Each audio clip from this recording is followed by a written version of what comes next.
Good afternoon, everyone. Her Excellency Governor General Dame Cecile Grenada, Honorable Minister Nolan Cox, Minister of Youth, Sports, Culture and the Arts, Ms. Brenda Hood, former Senator. On behalf of the Government of Grenada, Leiden University and Art Upstairs Gallery, I want to welcome you all to the launch of Caribbean Ties, Connected Peoples Then and Now exhibition. I'm happy that you are here today to share with us the experience of celebrating the indigenous heritage of the Caribbean. It is really special to be in this space. When I came here before the building was done with the architect, and we were looking around for where we could put museum stuff, because that's my thing. And he identified the space downstairs, and I've always, from that moment, even though it wasn't finished, I wanted to do an exhibition there. So when the opportunity came to do this exhibition, I said, somehow we have to get the exhibition to be at the Parliament, to not just show that this is a good exhibition, but to show the space. It's beautiful and the people enjoy this beautiful environment that we have up here. So I am really, really happy that we can launch this exhibition here and share it with people as they come to share Grenada's Parliament and this historic area that we are in. So welcome, and I will call Honorable Minister of Youth, Sports, Culture and the Arts, Mr. Nolan Cox, to say a few words.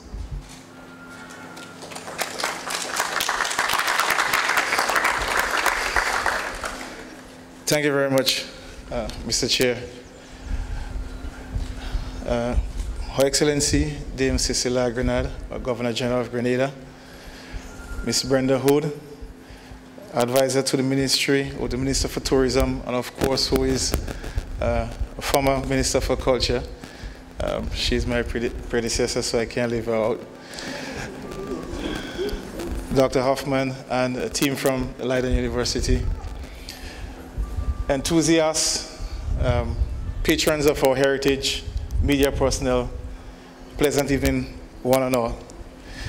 This evening, it gives me great pleasure to be here, to be making some remarks on the opening of this important exhibition, Caribbean Ties exhibition. The name of this exhibition is so relevant. It is in what we're trying to do, even the work at CARICOM level, trying to unite our Caribbean. And this exhibition, the work that has been taking place over the years through, of course, Leiden University, is very significant in achieving that.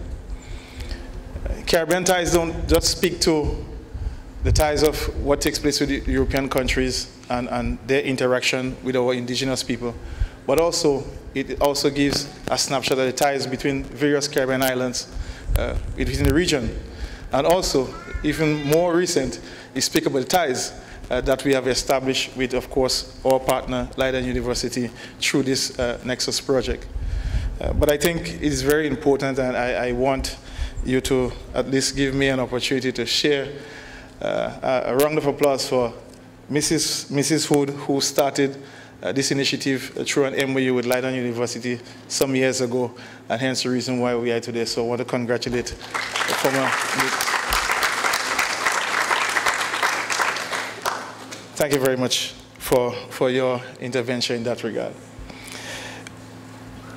The Ministry of Culture is happy that this exhibition is taking place in this significant place, as we find that a number of persons are very excited to be here, to have a number of events. Maybe the speaker or the president might start looking to charge for having various things here, but I know that there is a great affinity for having things at our Parliament, and so we want to welcome this exhibition. We think that it is important. We are going to do what we can to ensure and encourage our young students to come during the week, this week, where the exhibition will be here, for them to be part of this and to understand what is taking place. On behalf of the Ministry, of course, Ministry of Culture and the Government of Grenada, we want to express a special thank you to Leiden University, not just for the work that you have been doing here, specifically at La Poetry, but also the opportunities that you have afforded Grenadian students to study at your university, not just to study, but to study our heritage. I think that is significant, and we want to thank you very much for that, so please express our gratitude in that regard.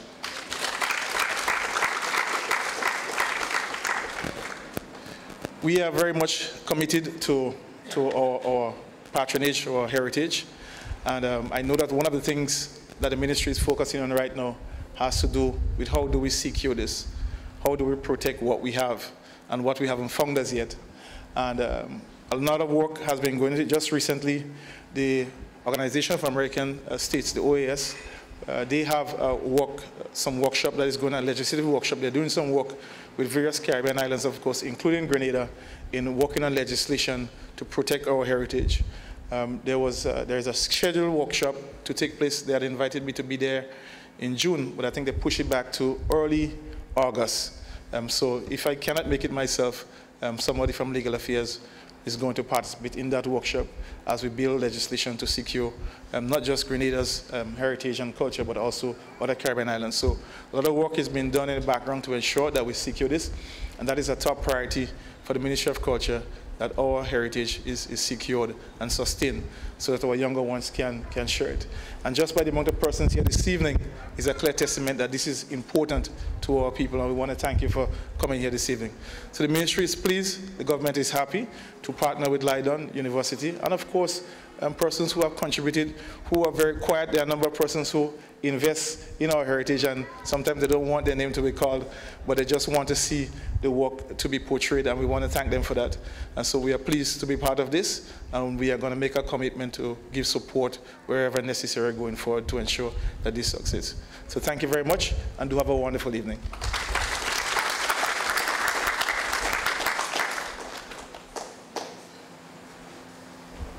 Thank you, Minister Cox. I will now call on Dr. Corinne Hoffman.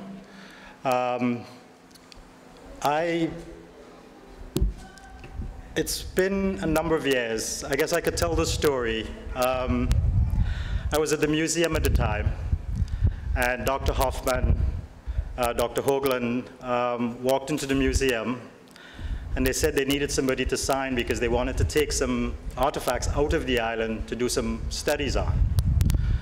And in the course of meeting them and talking, they said, could we have lunch? So we went upstairs and we had lunch. And by the time the lunch ended, they said, would you like to join us? So before the day had ended, I had become part of this Nexus project that I knew absolutely nothing about. But it's probably one of the best things that I've been a part of. The Nexus 1492 project allowed me to work with some really talented, intelligent people looking at Caribbean indigenous heritage. And other than getting all the cool trips to go to Europe and stuff, but getting to be at Leiden University and interacting with so many of these students who are also doing PhDs, postdocs, master's degree. Now, I know people from all over. And the beauty of Nexus 1492 is that it incorporated Caribbean people from the length and breadth of the Caribbean. I met people from Venezuela, from Cuba, from Dominican Republic, from Guadeloupe, all over, and Trinidad, just name it. And it wasn't just myself that got the opportunity. And with Corinne, she had met Amanda, and she's saying one time, and she's like, do you think Amanda would like to do a PhD? And I sent an email to Amanda, and Amanda is like, yes, and there was lots of S's after it. So Amanda joined the group, and then another student said she was always interested in doing a master's in archaeology. And she wanted to figure out that she wanted me to talk to Corinne. And I said, well, we'll see. And then I was in the Netherlands, and Corinne and I were driving, and she said, I need somebody from the Caribbean to join us in the DR, in the Dominican Republic, for a field school. And I said, I have the perfect person. And I said, Lorna Dale, this is your chance to get your master's by having the opportunity at the field school to work your way into a master's degree, which he did. And Lauderdale actually is the first one to graduate among us. So it's really, for me, it's really been, Nexus 1492 is like a family.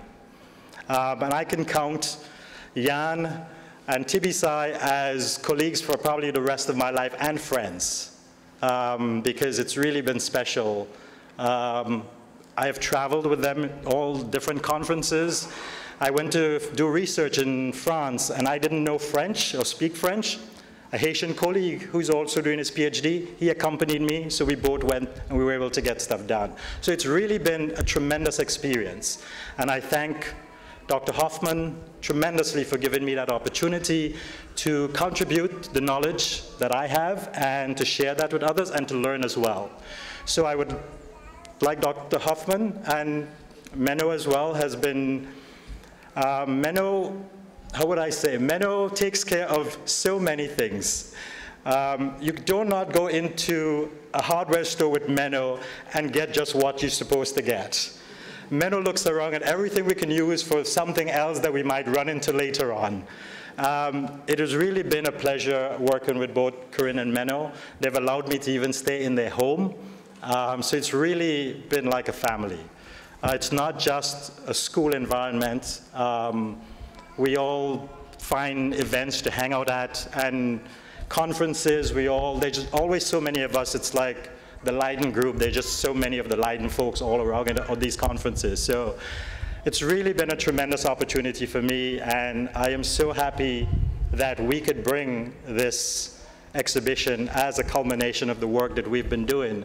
And one of the objectives we hope is that all the new information that we have been researching and gathering would somehow end up in our school text at some point to change some of the misconceptions that we do have of indigenous peoples in Grenada and the Caribbean as well. So, Dr. Hoffman,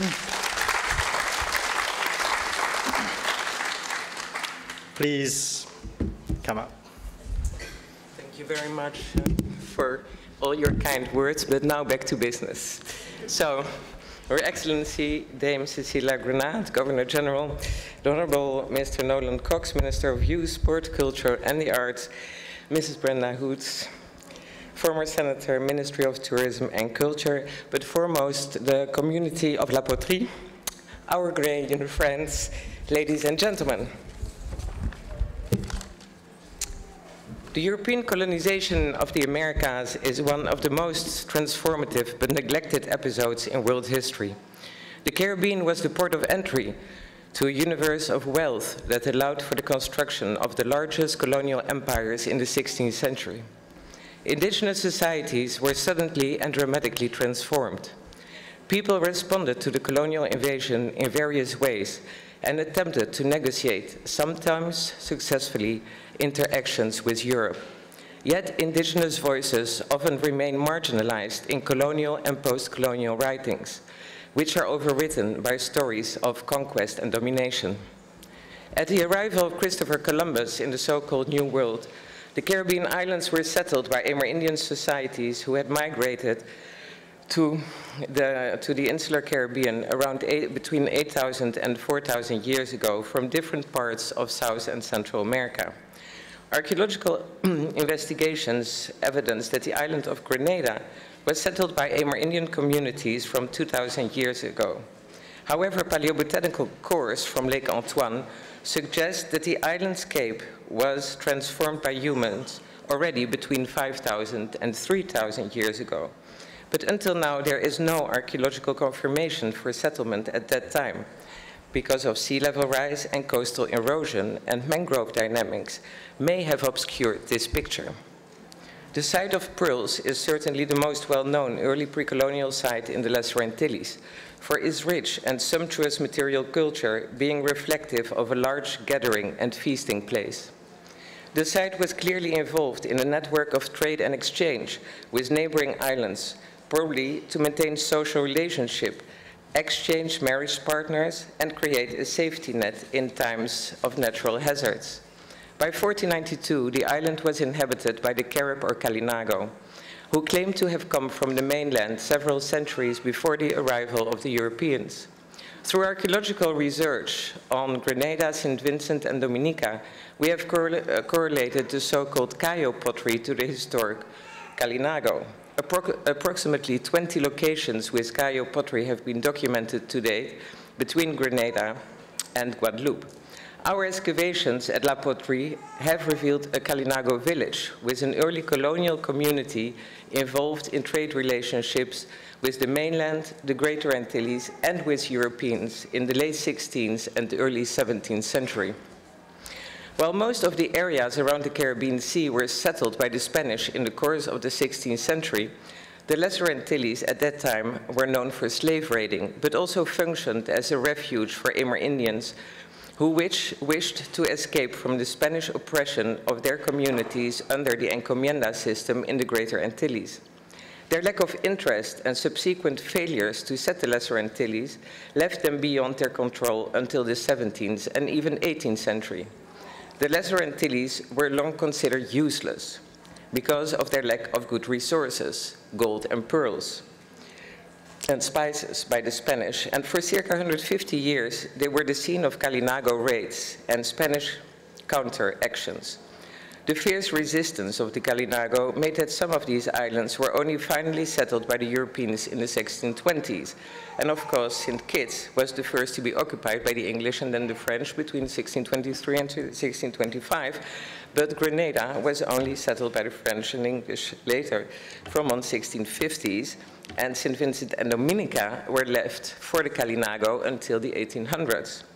These different timings were influenced and sometimes determined by European geopolitics, the flows of colonization towards North, South, and Central America, and how indigenous populations responded to colonization and the presence of exploitable resources on an island. During early colonial times, the Caribbean became the initial space of intercultural Amerindian, African, and European dynamics, leading to the formation of new identities and social and material worlds. The increased forced movement of African peoples across the Atlantic and their mixing with indigenous peoples in the islands in the context of European expansion ultimately led to the process of creolization and the development of a new Afro-Caribbean identity in which culture and religious practices are blended. Although the indigenous peoples of the Caribbean were at the center of the first waves of contact, they became largely invisible in Caribbean and world history, which also clearly led to the disregard of indigenous cultural legacy in today's multi-ethnic and multicultural Caribbean society. The archaeological record is perfectly suited to provide completely novel insights into these forgotten histories by uncovering the unwritten indigenous perspective, which were until now biased by still dominant Eurocentric viewpoints. Today, Caribbean archaeology is becoming more outward-looking, multidisciplinary and engaging. The Garifuna in St. Vincent, the Kalinago in Dominica and St. Vincent, the Santa Rosa community in Trinidad, but also the Neo-Taino in the Greater Antilles and local communities like here in La Poterie have become active participants in the archaeological inquiry. It is only in close collaboration with them that the deep history of the islands should be uncovered, rewritten and understood. The bias that has occurred in the colonial period due to an overemphasis of decolonial accounts needs to be reconsidered. Indigenous histories and legacies of the Caribbean deserve a more prominent place in regional and global discourse. Today, the archaeological heritage is under threat from natural hazards and human activities. The urge to implement laws regarding cultural heritage protection is imminent on numerous Caribbean islands in order to prevent any further loss of the unwritten and as yet undocumented history of the first Caribbeans. The fragmented and complicated colonial histories of the islands make it often difficult to raise local interest in all episodes of history, and the historical awareness of the pre-colonial or Amerindian occupation varies greatly per island. Historical awareness plays a crucial role in how people feel about their heritage, and consequently, it has implications for the way that archaeological heritage management is organized. Our project focuses, besides archaeology, on oral traditions, the resilience of indigenous cultural and religious practices, legislation, heritage management, museum collections, and education. The school books, indeed, on different islands still present a very scanty and biased picture of the Amerindian past, still portraying the good Indians in the Greater Antilles and the hostile Caribs on the Lesser Antilles. We also aim to contribute to the current societal debates on decolonization, intercultural dynamics, inclusivity, social cohesion, identity, and climate change. Today is a real pleasure and an honor for me to welcome you to the opening of the Caribbean Ties exhibition. This inauguration on Grenada is organized in collaboration with the government of Grenada, the Grenada Art Gallery, and the community of La Poterie. The exhibition is presented in the framework of our Nexus project 1492 New World Encounters in a Globalizing World, which is supported by the European Research Council. The project addresses the impacts of colonial invasion, exploitation, and the transformation in Caribbean cultures and societies. The project also seeks to increase the historical awareness, protection, and safeguarding of the tangible and intangible heritage of the Caribbean region. The present exhibit is a joint effort that reflects the complex diversity that existed in the Caribbean archipelago before the arrival of the Europeans. The exhibition is developed through a collaboration with over 20 partners across the Caribbean and Europe. Combining local, regional, and global perspectives, the exhibition focuses on the connection between past and present indigenous cultures and the current multi-ethnic and multicultural communities which form the Caribbean today. As such, it explores the living and current impact of indigenous heritage. The exhibition will open in the coming months across 15 Caribbean islands and in the Netherlands. It is presented in Spanish, English, French, Dutch, Guadeloupean Creole, and Papiamento. The structure of the exhibit follows a narrative over 4 interrelated themes: multicultural landscapes, travel, migration, and exchange, changing diet and belief, and the future of the past. And parallel to the exhibition, we have produced a documentary of which you have seen the first few minutes in collaboration with the Dominican Republic, and particularly with Pablo Lozano from the Instituto Tecnológico de Santo Domingo, and with the present exhibition and documentary, the Nexus Project, and the Nexus team. And I want especially to mention also Tibisay Sankat-Singnava, who coordinated the exhibition with us. And we hope that you enjoy the exhibition. So thank you very much.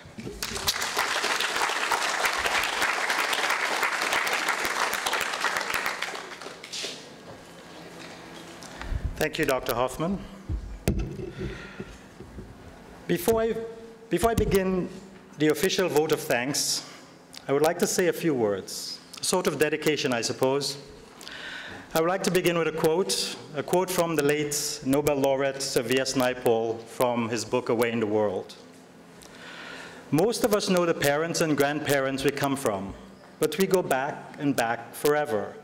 We go back, all of us, to the very beginning. In our blood and bone and brain, we carry the memories of thousands of beings. We cannot understand all of the traits we have inherited. Sometimes we can be strangers to ourselves. It has been my life's journey to make us less strangers to ourselves and others. This quote has encapsulated my search for my personal identity, but also the history of the place where my neighbors string berry, in Grenada. What we celebrate here today, this exhibition, Caribbean Ties, began long before today, before you, before me, decades, centuries, millennia ago. The people, the ideas, the artifacts, the pots, the beliefs go far beyond any of us here today to the peoples who roam this landscape, creating what we celebrate here today. Though we know so little about them, we hear their echoes in the roar of a fisherman's lambi or conch shell, or taste their spices in pepper pot, a cassava bread, or in a cold glass of mauby, or feel a presence as we gaze into a sunset walking along a beach, thinking who else would have stood on this same spot dreaming of the horizon, or experience the creativity of a potter whose designs once held a pot, but now we appreciate such exquisite art as we hold this piece of ceramic in our hands. I look around today and wonder about the indigenous child, a boy or girl, playing on this hill, looking out beyond the waves, thinking of traveling the seas in a canoe like their parents did 1,000 times. And I wonder, and I wonder. I say all of this to say thank you to the peoples who we celebrate here today for laying the foundation of our Grenadian landscape that we call home today, that we celebrate its beauty and its history as we walk in the footsteps of so many before us who occupied this beautiful landscape for hundreds, maybe thousands of years. We should remember we have only been here for 500 of those years.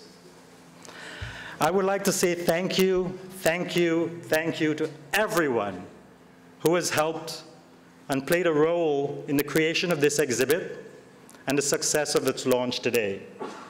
Thank you, Dr. Corinne Hoffman, for her role in the Nexus 1492 project that produced the exhibition, and the many researchers, curators, helpers, designers of the exhibition over the past 2 years, especially Tibisai and Emma, that I'm aware of. There were lots of others in the back. Thanks to Dr. Hoagland for, I have truly enjoyed traveling with Menno. Menno has a way of lightening up every situation, and I really appreciate that, Menno. Thank you. Thank you to the many government officials and staff who have worked with us on the archaeological excavations carried out in Grenada in 2016 and 2017, and the staging of this exhibition, especially the Ministry of Culture, including Ms. Brenda Hood, formerly, and Minister Cox and his staff. Without that cooperation, this could not have happened. Thank you to the community of La Poterie who hosted the archaeological excavations, welcome us into the community, and I think today I can say it's probably the only country community that I feel at home in. Thank you to Ms. Cleo Andrews, Evan Bowler, Livingston Nelson, and many, many more who have done such a great job of making us feel at home in La Poterie. Thank you to the staff of the Parliament, the President of the Senate, and for giving us permission to use the space. The staff of the Parliament that have worked with us in setting up the exhibit. The guards, especially Shem, who have really helped. I remember I showed up here with a massive box that a truck unloaded, and Shem and I brought all the pieces inside of the building. And he has really been helpful in so many ways to us, going beyond the duty that he's doing here.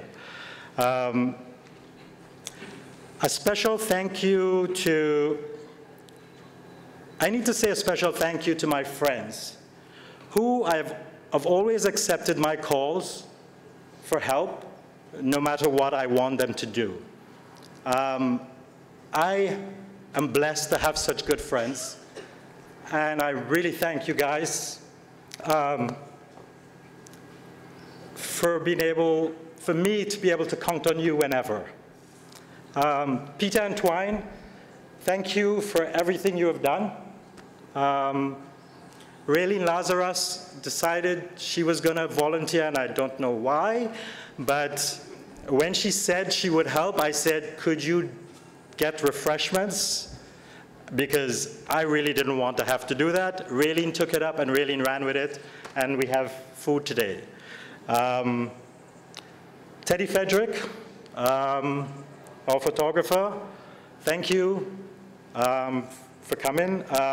Harun Photo, Rakim Saint Bernard. I could go on and on with the friends who have really, whenever I call, they just said, you know, maybe a little reluctantly sometimes, but they did help when we needed to put all these things up one Saturday morning. They all showed up to help put it together. We struggled with it. We thought it would be easy as putting together IKEA stuff, but there are no numbers on the pieces of board, so it wasn't the easiest. But once we did one, we figured it out. Thank you to Neil. Thanks for allowing us to access your collection and be able to share the knowledge that we gain from it. Thank you. Thank you very much to Real Value Supermarket for giving us some drinks and some eats. And they were really, really good in providing us with this. We really appreciate the assistance that they gave. Thank you to Dana's for preparing it and also for giving us some eats and drinks as well. If I forget anyone, please forgive me. I was just in the rush of trying to get everything done today. I did not have the space as I thought I would to be able to write this. So I spent 2.5 hours at the airport trying to clear some magazines, which was not expected, which is the time I wanted to be at home writing this.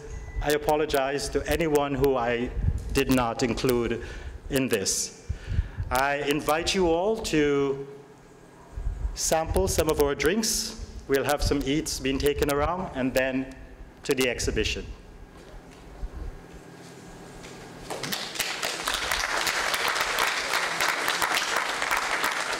And we'll have the documentary showing. You can take a look at different aspects of the program throughout the Caribbean. Thank you very much for coming.